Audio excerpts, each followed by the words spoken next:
नमस्कार, मी अजित चव्हाण. विचारा रोकठोक मध्ये आपलं स्वागत. विचारा रोकठोक आपलं आज काय नेमकं घडलं या घटनेबद्दल तुम्हाला काय वाटतं ते मत तुम्ही मांडू शकता. आपलं मत विचारा थेट आणि रोकठोक. संपर्कासाठी आमचा क्रमांक आहे सहभागाकरता 1800-221010.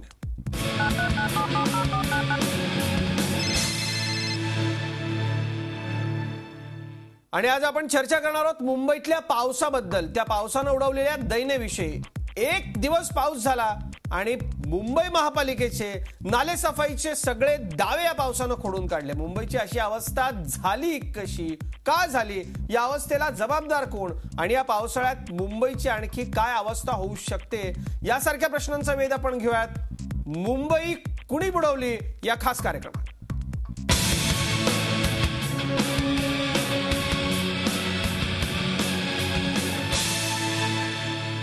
येरे येरे पावसा म्हणणाऱ्या मुंबईकरांना पावसानं 12 तासातच थांब रे म्हणायला लावलं. गुरुवारी रात्रीपासून सुरू झालेल्या पावसानं देशाची आर्थिक राजधानी अक्षरशः तुंबवून टाकली. अगोदर हे ऐका. प्रगती जोरात चालू आहे. आता पण आहोत हिंदमाताला आणि इथे पाणी कसं कमी तुंबेल किंवा पाणी तुंबणारच नाही ह्याचा प्रयत्न आहे. ब्रिज कॅन्डी असो, मरीन ड्राईव्ह असो, काही काही ठिकाणी हाय डेन्सिटी एरिया असल्यामुळे काम थोडं हळू चालतं, कारण आपण 40 युटिलिटीजचं डक्टिंग करतोय, परत रात्रीच काम करता येतं. तर ह्या सगळ्या ज्या बाबी आहेत त्या लक्षात घेऊन आपण काम करतोय. काम थोडं उशिरा सुरू झालंय, परंतु स्पीड मात्र आपली चांगली आहे, कारण आपण कॉन्ट्रॅक्टर पण यावेळी जास्त वापरले त्याच्यामध्ये. आणि काम आज जर पाहिलं तर 60-65% झालेलं काम दिसतंय आणि 31 मे पर्यंत पूर्ण होणार. आणि आता हे चित्र पहा.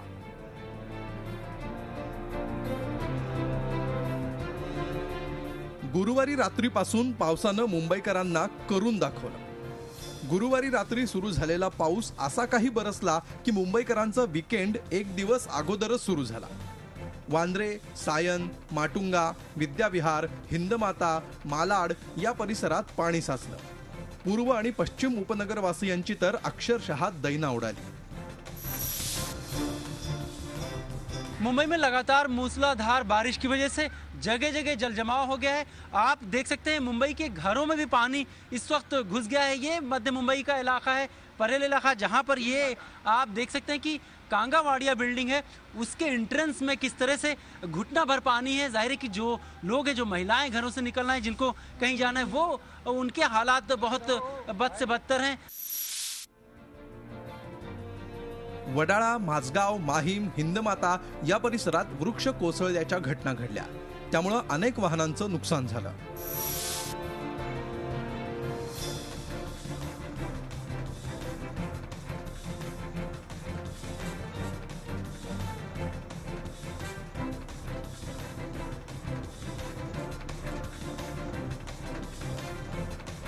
मुसळधार पाऊस सुरू झालेला आहे. माटुंगा रोड या स्टेशनच्या बाहेर आपण आहोत. या ठिकाणी बघू शकता स्टेशनच्या ठिकाणी जे ट्रॅक आहे त्याच्यावर पूर्णतः पाणी साचलेलं आहे. त्याच्यामुळे लोकल ज्या वेस्टर्न लाईनच्या आहेत त्या बंद करण्यात आलेल्या आहेत, पूर्णतः थांबलेल्या आहेत. स्लो ट्रॅक पद्धतीने जरी जात असल्या तरी त्या तितकीशी गती नाही आहे. त्यामुळे बहुतांश लोकल सकाळपासून बंद आहेत.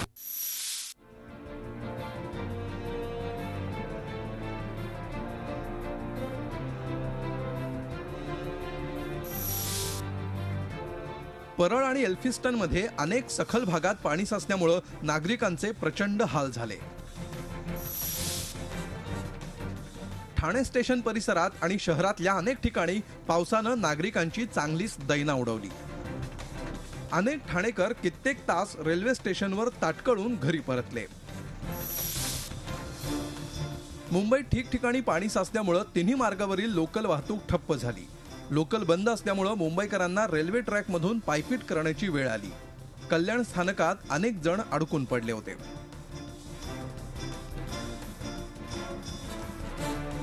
तर अशा रीतीनं पावसानं ओपनिंगलाच आपला स्ट्राईक रेट दाखवून दिला आणि पालिकेला पहिल्याच बॉलमध्ये क्लीन बोल्ड करून टाकलं.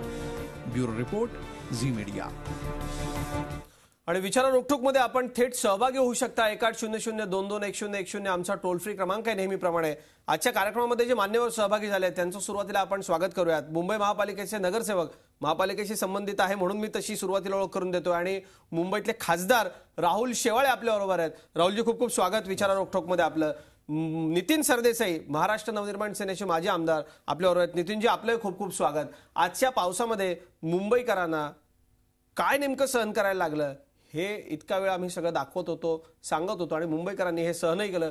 मीही त्यातलाच एक आहे. आज मला ऑफिसला यायला जवळपास 3.5 ते पावणे 4 तास लागले. रोज मी पाऊण तासात 1 तासात ऑफिसला पोहोचतो. मुंबई कुणी बुडवली या सगळ्यावर आपण बोलणार आहोत. नितीन सरदेसाई, काय दिसलं आज तुम्हाला मुंबईमध्ये? कुणी बुडवली मुंबई? मुंबईमधली परिस्थिती अतिशय वाईट होती. लोकांच्या घरात अनेक ठिकाणी पाणी शिरलं होतं. रेल्वेच्या तिन्ही म्हणजे हार्बर, सेंट्रल आणि वेस्टर्न ह्या तिन्ही बंद होत्या. वेस्टर्न बऱ्याच तासानंतर आत्ता सुरू झाली आणि परत बंद झाल्याची बातमी आत्ता येते. हार्बर आणि सेंट्रल अजूनही सुरू झालेलं नाही. वेस्टर्न बंद फक्त 26 जुलैला झाली होती, त्याच्यानंतर आज बंद झाली. म्हणजे हे एक वेगळं परिमाण आहे मुंबईचं की कसं परिस्थिती होती पावसाची ती. बाकी ज्या पारंपरिक जागा आहेत जिकडे पाणी साचतं, हिंदमाता, तिथे दावे केले गेले होते की तिथे यावर्षी पाणी साचणार नाही, तिथे पाणी होतं. किंबहुना मुंबईमध्ये अनेक ठिकाणं अशी नव्याने दिसली की जिकडे पाणी साचलेलं होतं. त्यामुळे 100% जे महानगरपालिकेमध्ये सत्तेमध्ये आहेत त्यांची कुठेतरी ही सगळी जबाबदारी आहे आणि ती त्यांनी स्वीकारावी, एवढंच मला आता वाटतं. अगदी खरं. राहुलजी या सगळ्याचं उत्तर देतीलच. आपण सुरुवात करूयात, कारण आज लोकांच्यासाठी लोकांना बोलायचं, लोकांना हे सगळं सहन करावं लागलं. लोकांनी काय बघितलं नेमकं? रुपेश खारगावकर आहेत पहिले कॉलर आपल्याबरोबर. रुपेशजी, थेट बोलू शकता आपण. नेमका कोणाला प्रश्न विचारायचा आहे? आपल्याबरोबर राहुल शेवाळे आहेत, नितीन सरदेसाई आहेत. काय नेमकं तुमचं म्हणणं आहे? आज काय दिसलं तुम्हाला मुंबईत? आज तर हॅलो, बोला. नितीन सरांना प्रश्न विचारायचा आहे. जास्तीत जास्त आपल्या बीएमसी जबाबदार राहत नाही, जास्तीत जास्त बिल्डर लॉबी जबाबदार आहे ना. तर त्याच्यासाठी काय पर्याय?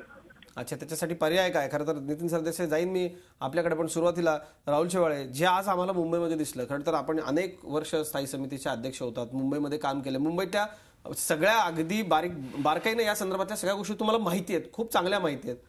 यावर्षी असं होणार नाही असा दावा सतत सत्ताधाऱ्यांकडून केला जात होता, तरी ते घडलं. असं का घडलं? नाही, ह्या वर्षी होणार नाही याची संपूर्ण खबरदारी मुंबई महानगरपालिकेच्या वतीने करण्यात आली होती. मुंबई महानगरपालिकेच्या वतीने ज्यावेळी 2006चा महाप्रलयंकाली पाऊस आला होता आणि पूर आला होता, त्यापूर्वी संपूर्ण वॉटर डिस्चार्जची कॅपॅसिटी स्टॉर्म वॉटर ड्रेनची 25 mm होती आणि ती वाढवली आपण, ती 50 mm केली. आजचा पावसाचा जर सरासरी आपण बघाल तर सकाळी 8 ते संध्याकाळी 5 वाजेपर्यंत 300 mm पाऊस पडलेला आहे. पावसाचं प्रमाणही जास्त होतं आणि जी नालेसफाई जी मे आणि जूनपर्यंत आपण पूर्ण करतो, ते नालेसफाई जी साधारण 3,68,000 क्युबिक टन संपूर्ण नालेसफाईच्या संदर्भात जो आकडा होता तो पूर्ण करण्यात आला होता. मिठी नदीचं पण 1,70,000 पर्यंत क्युबिकचं टनचं आपण ह्या नालेसफाई संदर्भात जो आकडा होता तो पूर्ण केला होता. नालेसफाई पूर्ण करून सुद्धा आज सरासरीपेक्षा जास्त पाऊस आल्या कारणामुळे आज पहिल्या दिवशी सर्व मुंबईकरांना त्रास झाला. महानगरपालिकेच्या वतीने पावसाळ्यापूर्वीच्या ज्या काही प्रोसिजर आहेत त्या सर्व पूर्ण करण्यात आल्या होत्या, पण आज पाऊस जास्त पडल्या कारणामुळे ही परिस्थिती, गंभीर परिस्थिती निर्माण झाली. सत्ताधारी पक्ष म्हणून संपूर्णतः आम्ही ती जबाबदारी स्वीकारतो. निश्चित स्वरूपात महानगरपालिकेच्या माध्यमातून अजून जास्त चांगलं काम करून या मुंबईकरांना पुढील भविष्यात त्रास होणार नाही या दृष्टिकोनातून आम्ही काळजी घेऊ. खरं तर आम्ही सतत म्हणजे मुंबईकर पत्रकार म्हणत नाही तर मुंबईकर म्हणून राहुलजी तुम्हाला सवाल करतो. दरवर्षी हे उत्तर असतं. मला आणखी एक प्रश्न आहे, नंदू पाध्यांचा एक प्रश्न आधी डोंबिवलीहून होते, तो आपण घेऊयात आणि त्याला जोडून मी नंतर एक आणखी प्रश्न विचारणार आहे. नंदूजी नमस्कार, थेट प्रश्न विचारा आपला. हॅलो, नमस्कार. नमस्कार. हॅलो, थेट प्रश्न विचारा नंदू पाध्ये. गेले 50 वर्षापासून मुंबईमध्ये कधी असं एक वर्ष गेलं नाही की तिथे पाऊस मुंबईत साठलं नाही. मुंबईमध्ये नियोजन नाही, कुठलंही प्लॅनिंग नाही आणि कुठलंही नियंत्रण कशा बाबतीत नाही आणि कसंही टिकाऊ कामं करायची नाहीत. आणि अशा तऱ्हेने जर कामं केली तर ही सगळी राजकीय पक्षांनीच केली आहेत, एकाच असं नाही. त्यामुळे सगळे राजकीय पक्ष जबाबदार आहेत मुंबई बुडण्यासाठी. राजकीय पक्ष मुंबई कुणी बुडवली तर राजकीय पक्षांनी, असं ते म्हणतात.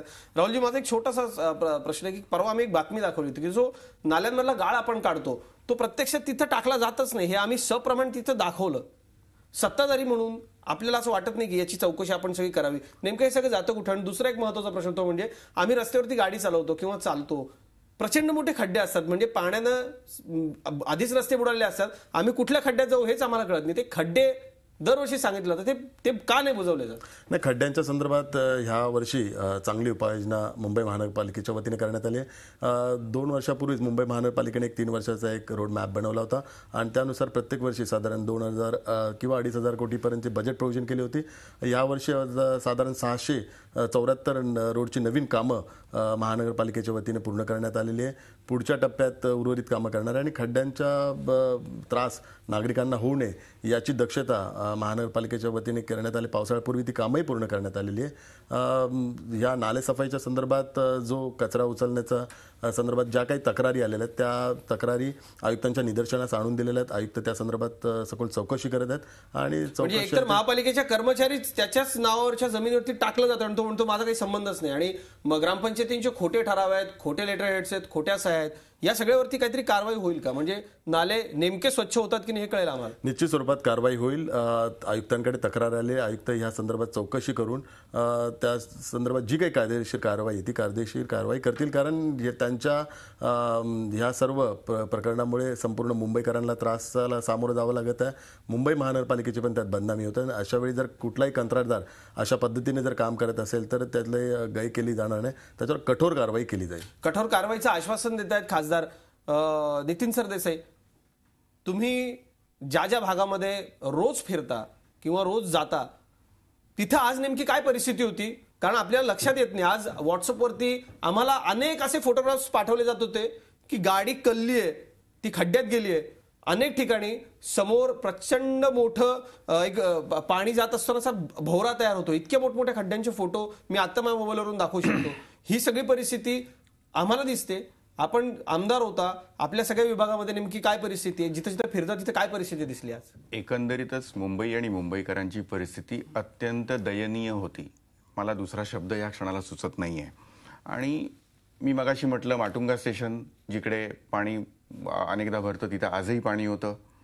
सगळ्या इतर जागा, हिंदमाता, या सगळ्या ठिकाणी मी माहीमला ज्या मिठी नदीच्या बाजूला, मिठी नदीचा अचानक तिथे प्रवाह वाढल्यामुळे किंवा त्याचा लेवल वाढल्यामुळे त्याच्या बाजूच्या ज्या झोपड्या आहेत त्यांना तिथे इव्हॅक्युएशनचा कॉल दिला डिझास्टर मॅनेजमेंटनी. असं आतापर्यंत कधी घडल्याचं मला आठवत नाही. अगदी खरंय, अजिबात आठवत नाही. तिथे आम्ही तात्काळ पोचल्यानंतर ओटी सुरू झाल्यानंतर तो कमी झाल्यामुळे तिथून मग त्यांना हलवावं लागलं नाही. पण ती परिस्थिती निर्माण झाली होती जी यापूर्वी कधीही निर्माण झाली नव्हती, हे मला इथं नमूद करावं असं वाटतं.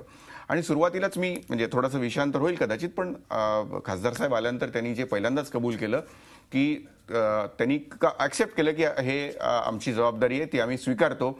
त्याबद्दल मी त्यांचं खरं तर अभिनंदन करीन की त्यांचेच इतर नेते मात्र हे ऍक्सेप्ट करायला तयार नाहीत. त्यांनी इथे येऊन ते कबूल केलं की आमची चूक होती.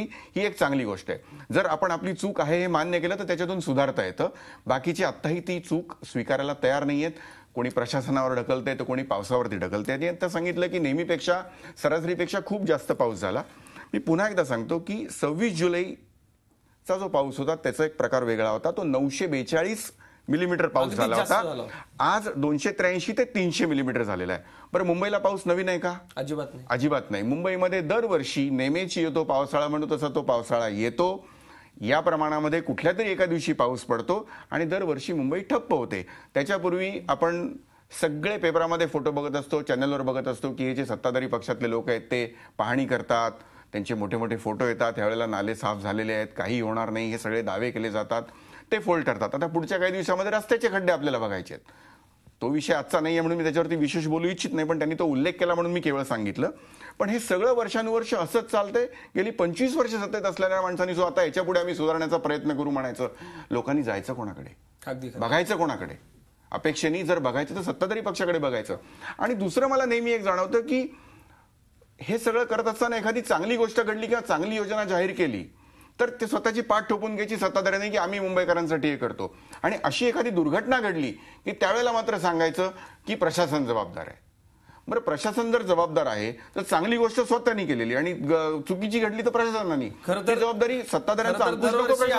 आणखी एक वेगळा विषय होता की दरवर्षी मुंबई महापालिकेकडून MMRDA वरती खापर फोडलं जायचं. मात्र आता MMRDA देखील शिवसेना भाजप युतीच्याच निर्देशांखाली काम करते, त्यामुळे यावर्षी तेही कारण नाही. सुधाकर गोगावले आपल्यावर आहेत पुढचे कॉलर. सुधाकरजी नमस्कार, थेट प्रश्न विचारा आपला. नमस्कार. आपल्या मुंबईची भौगोलिक परिस्थिती पाहता दर पावसाळ्यात पाणी हे तुंबणारच. परंतु जे आपले बीएमसीचे कर्मचारी आहेत किंवा त्या भागातील नगरसेवक आहेत, अधिकारी आहेत, हे फक्त पावसाळ्यातच बाहेर पडणार का हो? जसे बेडूक बाहेर पडतात तसे त्यांना इतर 12 महिने बाबा झोपडपट्ट्या आहेत त्या नदीला. तर तुम्ही एवढा टन कचरा काढला, तेवढा टन कचरा काढला, अहो तो कचरा विल्हेवाट लावला जातो का? नेहमी काढला जातो का? की फक्त आता आपले सीएम साहेब तिथे याच्यामध्ये गेले होते कंट्रोल रूमला, तुम्ही आता का जाता? याच्या अगोदर का नाही तुम्ही विचारपूस सुद्धा का नाही केली? आता लोकांच्या घरातून पाणी तुंबलं असेल, लोकांच्या गाड्या खराब झाल्या असतील, आता इमर्जन्सीमध्ये कोण आजारी पडला तर त्यांनी कुठं जावं पावसाळ्यात? आता देसाई साहेब म्हणतात हे सत्ताधाऱ्यांचं काम आहे. अहो सगळ्यांचं काम आहे, मुंबई सगळ्यांची आहे आपली. मुंबई फक्त मराठी माणसांची नाही, सगळ्यांचीच आहे. अगदी खरं आहे. या या या या सगळ्याचं उत्तर आपण घेऊयात. एका ब्रेकची वेळ झाली. 1800-22-1010 आमचा टोल फ्री क्रमांक आहे. प्रेक्षक हो, सगळा महाराष्ट्र आपल्याला ऐकतोय आणि आज मुंबईकरांनी जे काय ऐकलं असेल, बघितलं असेल आणि सहन केला असेल, तुम्ही स्वतः आज जो पाऊस जगला, जो तुम्हाला पावसात त्रास झाला, तो तुम्ही थेट मांडू शकता. इथे तुमच्या समस्यांना वाचा फोडण्याकरता आपण विचारा रोकटोक मध्ये तुमचं कॉल आमंत्रित करतोय. एक छोटासा ब्रेक घेतोय, लगेचच परत.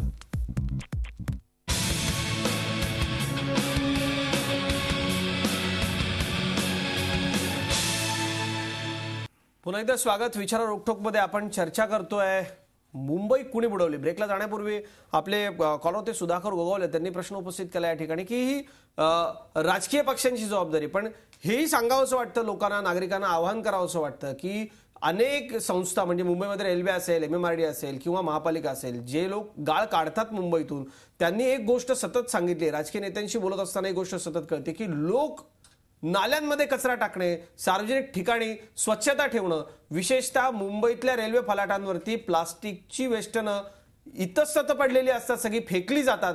हे किती वाईट आहे. लोकांना स्वतःची जबाबदारी देखील कळणं तितकंच गरजेचं आहे. एक फोन आपण घेऊयात आणि नंतर पुन्हा चर्चेकडे वळूयात. शेखर देशमुख बोलतायत. शेखरराव, थेट प्रश्न विचारा आपला. मी शेखर देशमुख बोलतोय अकोल्यावरनं. नमस्कार. नमस्कार सर. माझा प्रश्न असा आहे की आपण ज्या पॉलिथिनमुळे, कॅरीबॅगमुळे जो शोकअप होतात, त्याच्यामुळे जी मुंबई आज पाण्यात बुडालेली आहे, याच्यावर प्रशासनाने आणि राजकीय नेत्यांनी काय काम केलेलं आहे? आणि पॉलिथिन बंद झाल्या आहेत, पण बंद अजून आजपर्यंत झालेले नाही आहेत. कुठल्याही कंपनीच्या पॉलिथिन ह्या मार्केटमध्ये येत असतात, तर याच्यावर फक्त निर्मात्यावर कारवाई न करता विक्रेत्यांवरच कारवाई. काही एक प्रोडक्ट विकतोय, तो कॅरीबॅग देतोय, तो त्याच्यावरच कारवाई होते, पण एखाद्या निर्मात्यावर कुठली कारवाई होते का? कॅरीबॅग प्लास्टिकने, खरंय शेखरराव, प्लास्टिकनं मुंबई तुंबते, हाच मुद्दा होता आणि फोनही आपला नेमका तसाच आला. प्लास्टिकने मुंबई तुंबते. नितीन सरदेसाई, लोकांनी देखील जबाबदारीचं भान बाळगणं किती गरजेचं आहे, आणि प्लास्टिकमुळे तर प्रचंड तुंबातुंबी होते मुंबई. त्यांनी अतिशय चांगला मुद्दा आता उपस्थित केला की प्लास्टिकचा वापर करता त्याच्या निर्मात्यांवरती बंदी आणणं गरजेचं होतं, ते आहे. त्याचे जे विक्रेते आहेत त्यांच्यावरती बंदी आणावं, हे सुद्धा त्यांनी जे म्हटलं तेही योग्य आहे. पण तिसरी एक गोष्ट अजून आहे की एक नागरिक म्हणून या शहराचा त्याचा कमीत कमी वापर आपल्याला कसा करता येईल, किंबहुना ते आपल्याला टाळता कसं येईल, ही आपल्या सगळ्यांची एकत्रित कलेक्टिव्ह जबाबदारी आहे. ती जर आपण पाळली तर कदाचित ह्या आपल्याला हे जे संकट आहे, मी त्याला संकटच म्हणेन, कारण जगभरामध्ये हे संकट आहे. म्हणजे प्लास्टिकच्या पिशव्यांपासून ते कम्प्युटर किंवा सगळ्याचे वेस्ट, याचा जगामध्ये ही प्रचंड मोठी समस्या आहे आणि ती अधिकाधिक वाढते आहे.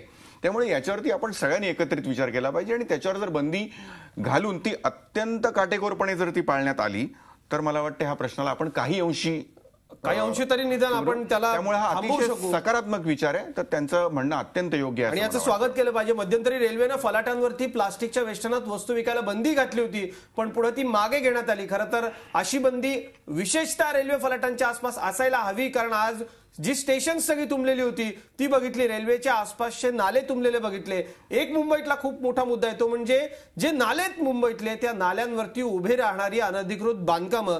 राहुल शेवाळे, आपण या सगळ्या संदर्भामध्ये काय सांगाल? आता तर आपण खासदार आहात, इतकी वर्ष महापालिकेत आपण काम केलेलं आहे, आता तुम्ही खासदार आहात.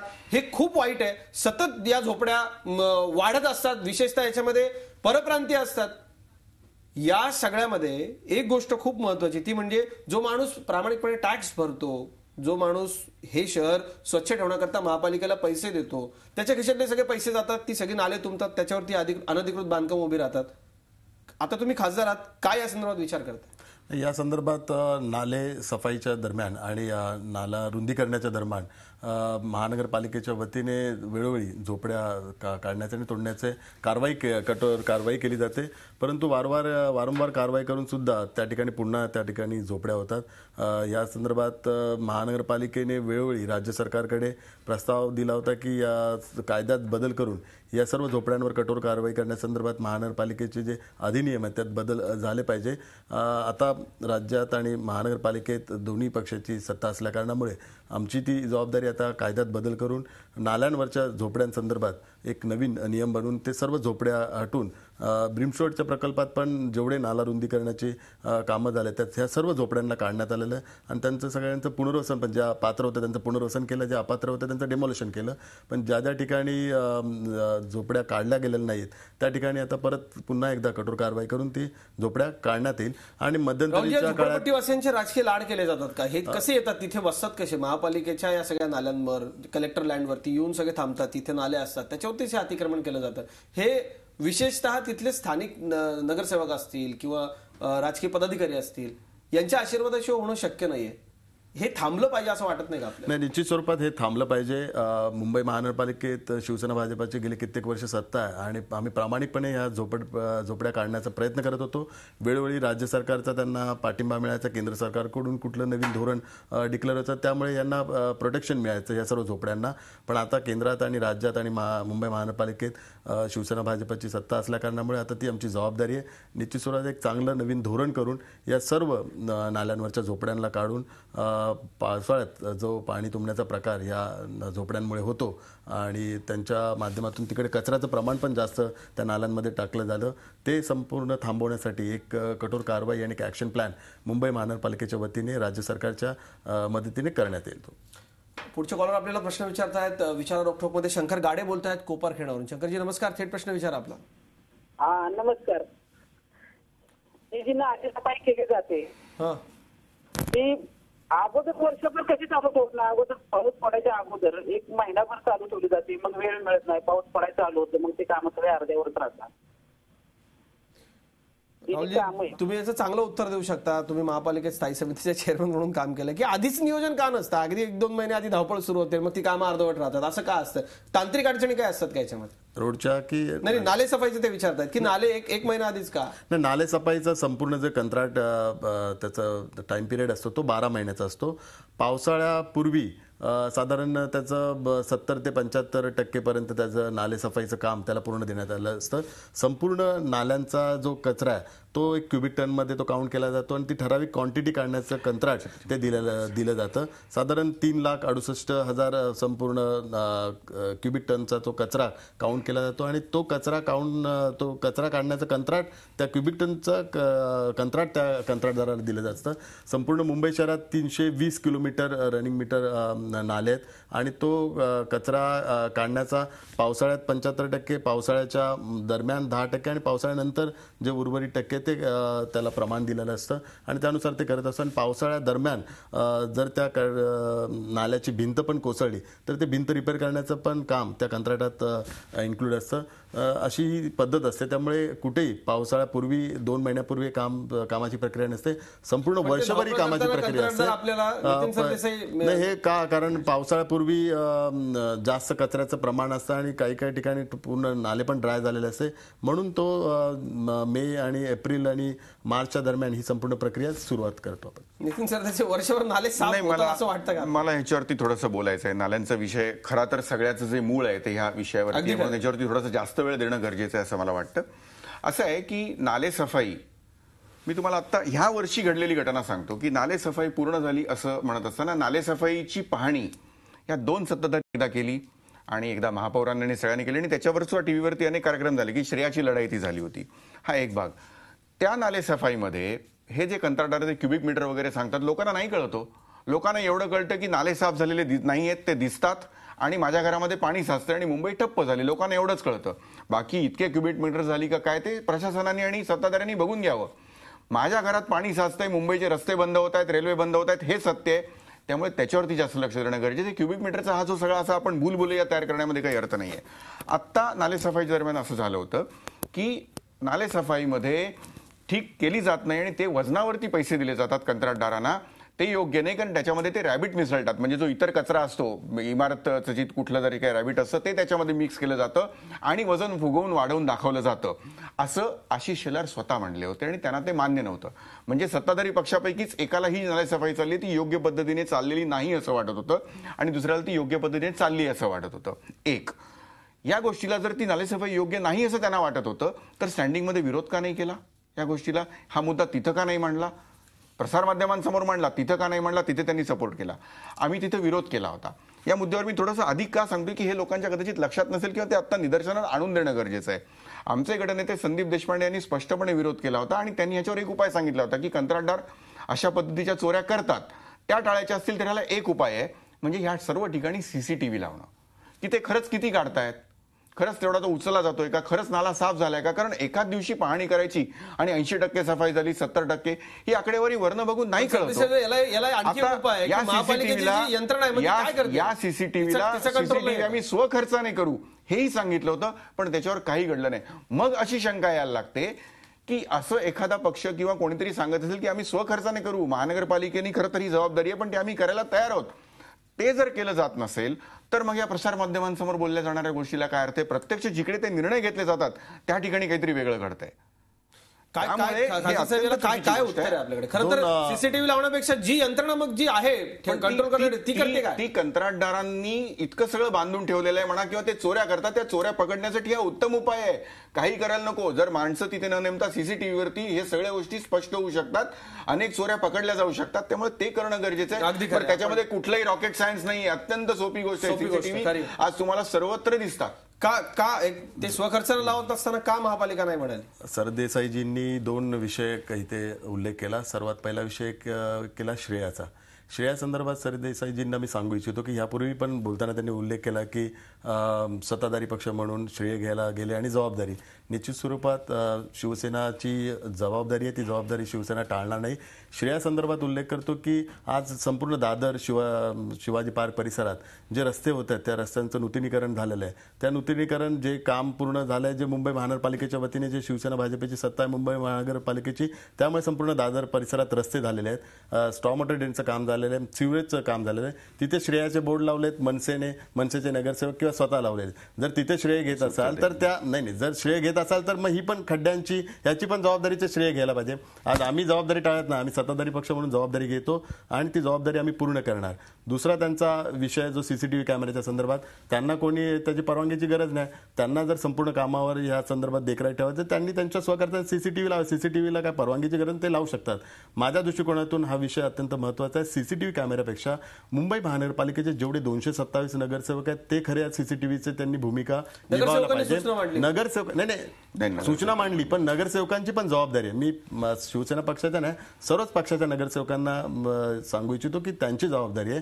त्यांनी जर स्वतः या संदर्भात संपूर्ण सगळ्या कामावर जर देखरेख ठेवली तर सीसीटीव्हीची पण गरज नाही. तर सर्वच पक्षाच्या नगरसेवकांनी या सर्व कामांवर देखरेख ठेवायला पाहिजे. या संदर्भात जी नागरिकांची सीसीटीव्ही कॅमेऱ्यापेक्षा काही तिथल्या स्थानिक नागरिकांच्या कमिटी असतात ते या संदर्भातल्या काही सूचना असतात तर त्याही देत असतात. आणि राहिला विषय आशिष शेलारांचा, आशिष शेलारांनी त्यांचं मत व्यक्त केलेलं, त्यांनी सूचना व्यक्त केलेली होती, त्यांनी कामाच्या संदर्भात नाराजगी व्यक्त केली नव्हती. त्यांनी ज्यावेळी इन्स्पेक्शन केलं त्यावेळी त्यांना त्या गोष्टी ज्या निदर्शनास आल्या तर त्या गोष्टी त्यांनी प्रशासनाच्या समोर मांडलेल्या आहेत. त्यामुळे उगाच आपण दादरमध्ये सर्व जी रस्त्यांची कामं या सर्व कामांची श्रेय घेत असाल तर ती कामं मुंबई महानगरपालिकेने केली, ती शिवसेना भाजपने केलेली आहे. जर त्या कामांचं श्रेय घ्यायचं असेल तर दादर परिसरात जर खड्डे झाले, दादर परिसरात पाणी तुलले तर त्याचं पण श्रेय तुम्ही घ्यावं. ते शिवसेनेवर त्याचे आरोप करू नये हे मी सांगू इच्छितो.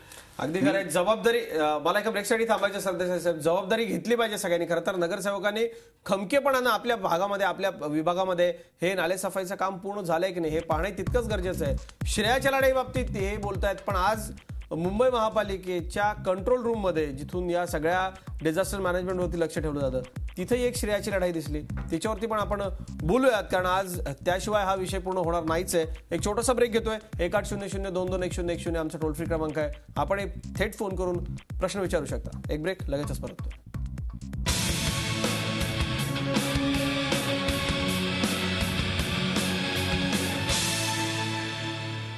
पुन्हा एकदा स्वागत. विचारा रोकठोकमध्ये आपण चर्चा करतोय मुंबई कुणी बुडवली या विषयावरती.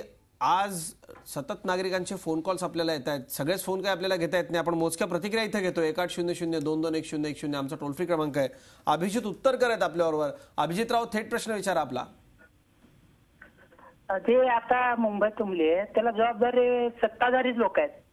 मला काय म्हणायचं आहे, 100% मध्ये 60% सत्ताधारी लोक आहेत आणि 40% नैसर्गिक आहे. आपण काय पावसाळ्यात एवढा पडला त्याला आपली जबाबदारी नाही, पण हे जे सत्ताधारी आहेत त्यांनी हे नालं हे सफाई बरोबर योग्य प्रमाणे करायला लागत.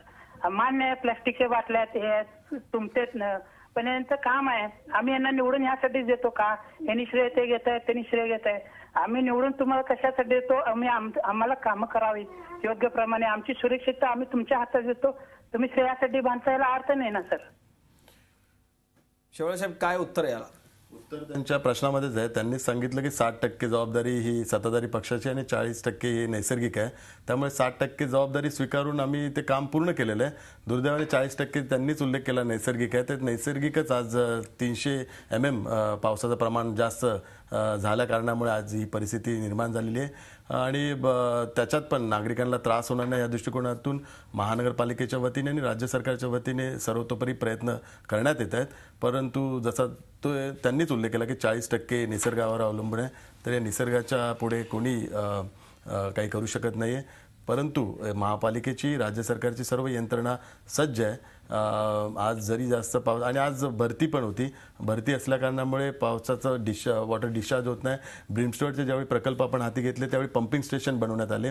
Irla pumping station, हजअली pumping station हे 2 वर्षापूर्वीच पूर्ण झाले होते. क्लिव्हलँड आणि लवग्रो पंपिंग स्टेशन हे 2-3 दिवसापूर्वीच आपण त्याचं लोकार्पण झालेलं आहे. हिंदमाताचा जो आपण विषय काढला, ब्रिटानिया पंपिंग स्टेशन जर काम पूर्ण झालं तर हिंदमाताचं पाणी डिस्चार्ज होऊ शकतं. आणि ज्या उपनगरातल्या माहुलच्या इथल्या मोगरा पंपिंग स्टेशन आणि गजरबन पंपिंग स्टेशन ही भविष्यात 3 पंपिंग स्टेशन आपण पूर्ण करणार आहेत. परंतु आता सध्या Irla pumping station, हजअली pumping station, लवग्रो, क्लिव्हलँड आणि ह्या 4 पंपिंग स्टेशनवर संपूर्ण भार आहे.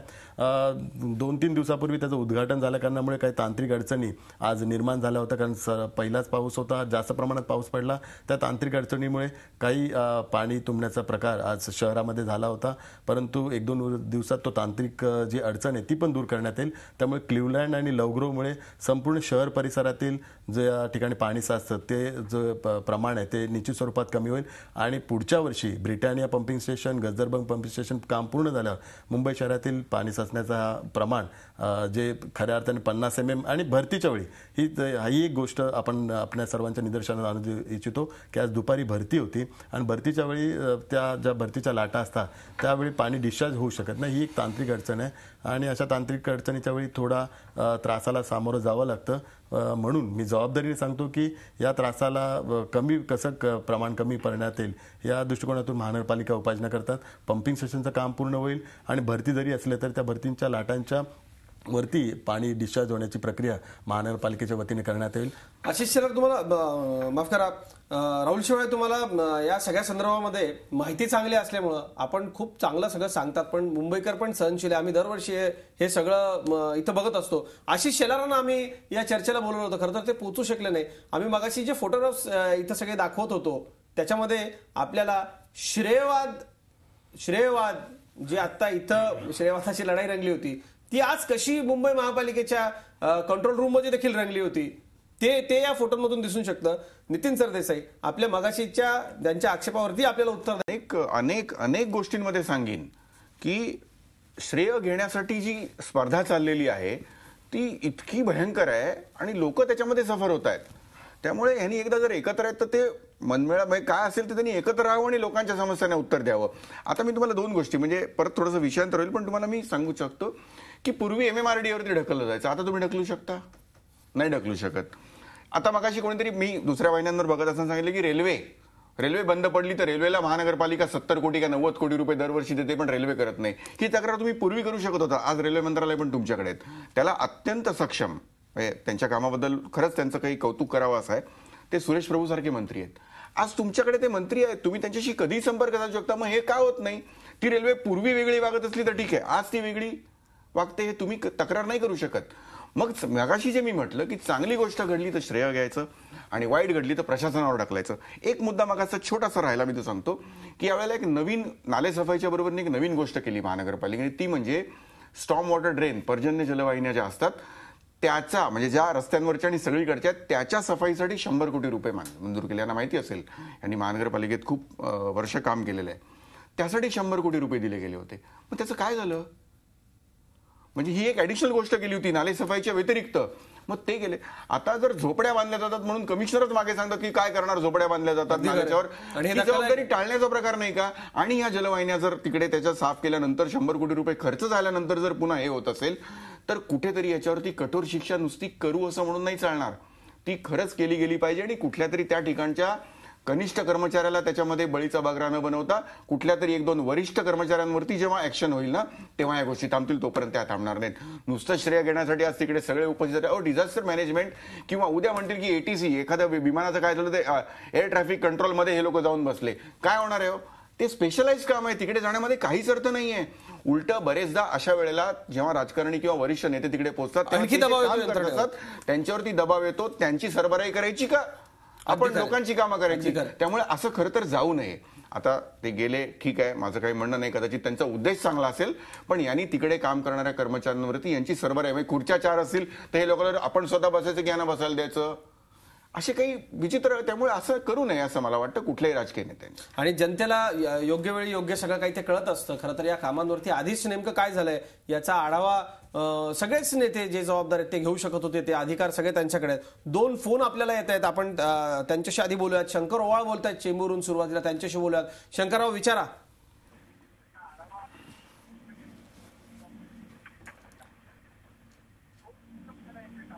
सूर्यकांत मोरे आहेत पुढचे कॉलर. शंकर ओवाळ यांच्यापर्यंत आवाज आपला पोहोचत नाही. सूर्यकांत मोरे बोलतायत मुंबईत. सूर्यकांतजी नमस्कार, विचारा. नमस्कार. शेवाळे साहेबांना माझा हा प्रश्न आहे, तर ते चॅलेंज करतात की 100% नालेची सफाई झालेली आहे. हॅलो, विचारा. हा, 100% नाले सफाई झाली आहे म्हणून ते चॅलेंज करतात आहे. तर हे दिवस आज आम्ही बघितलेले आहेत.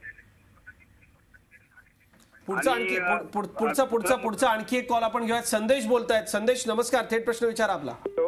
हा, मला असा प्रश्न विचारायचा होता सत्ताधाऱ्यांना की दरवर्षी आपल्याला हे माहिती असतं मुंबईत आज काही अचानक असं झालंय की आज पाऊस पडला आणि खूप जास्त पाऊस पडला, असं अचानक झालंय असं काही झालेलं नाहीये. बरं, मागच्या महापालिकेलाही सत्ताधारी पक्षाने असं आश्वासन दिलं होतं की आम्ही ह्यापुढे ह्या सगळ्या गोष्टींची काळजी घेऊ.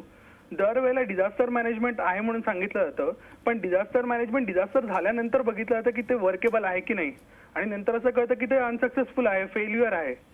तर मग हे दरवेळेला नंतरच का कळतं, आधी का नाही चेक केलं जात?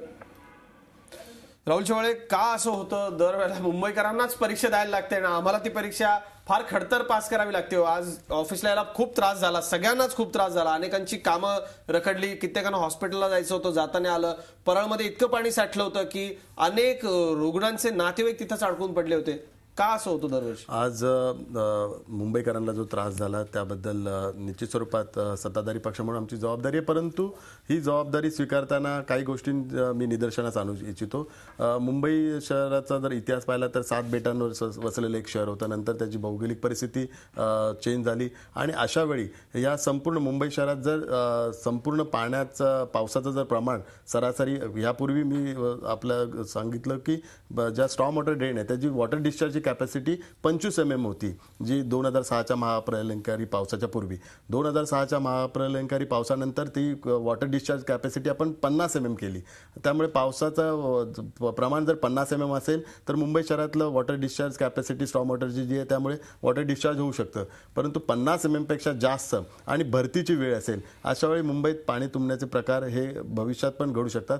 त्याच्यावर उपाय म्हणून जे CWPRS आणि जे कन्सल्टंट होते त्यांनी सुचवलं होतं की मुंबई शहरात पंपिंग स्टेशन बनवले पाहिजेत. त्यामुळे शहरात आपण 4 पंपिंग स्टेशन, जे क्लिवलँड, लवग्रो, हाजी अली आणि ब्रिटानिया, आणि उपनगरात आपण Irla pumping station, गजरबंग pumping station, मोगरा नाला आणि माहुलचं, असे 4 पंपिंग स्टेशन, असे 8 पंपिंग स्टेशनचं सजेशन आलं होतं. आणि त्यानुसार महानगरपालिकेने साधारण आता 5 पंपिंग स्टेशनचं कामं, 4 पंपिंग स्टेशनची कामं पूर्ण केले, 5व्याचं आता काम चालू आहे.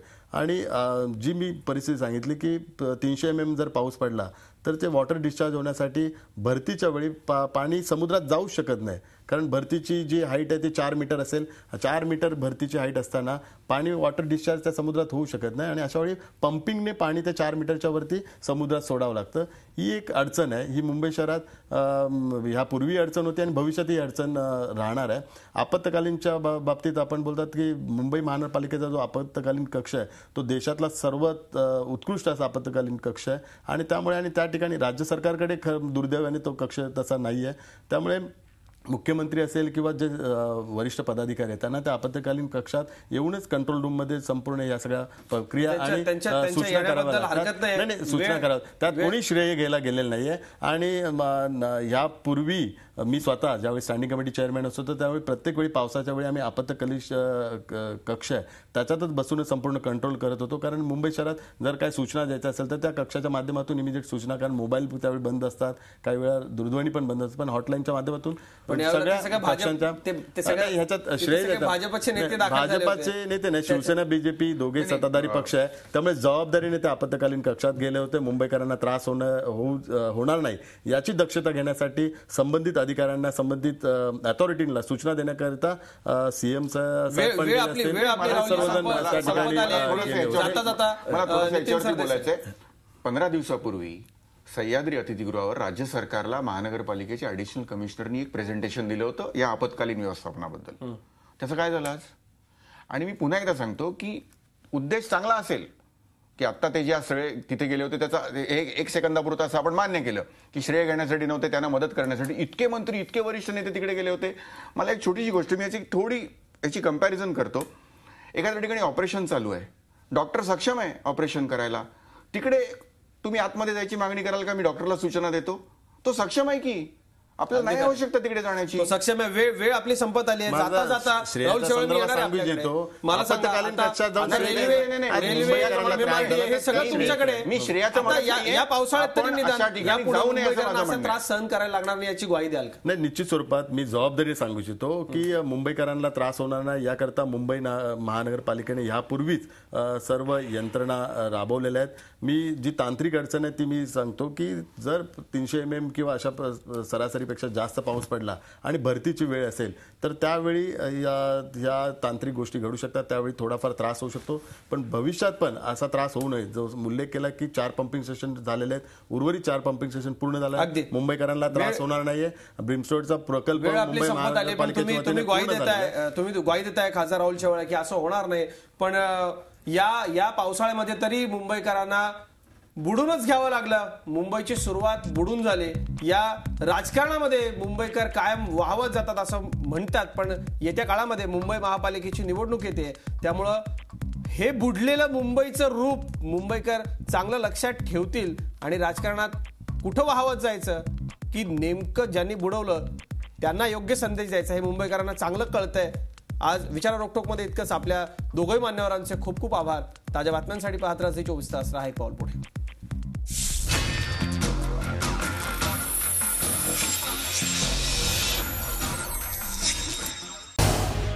झी 24 तास रहा एक पाऊल पुढे.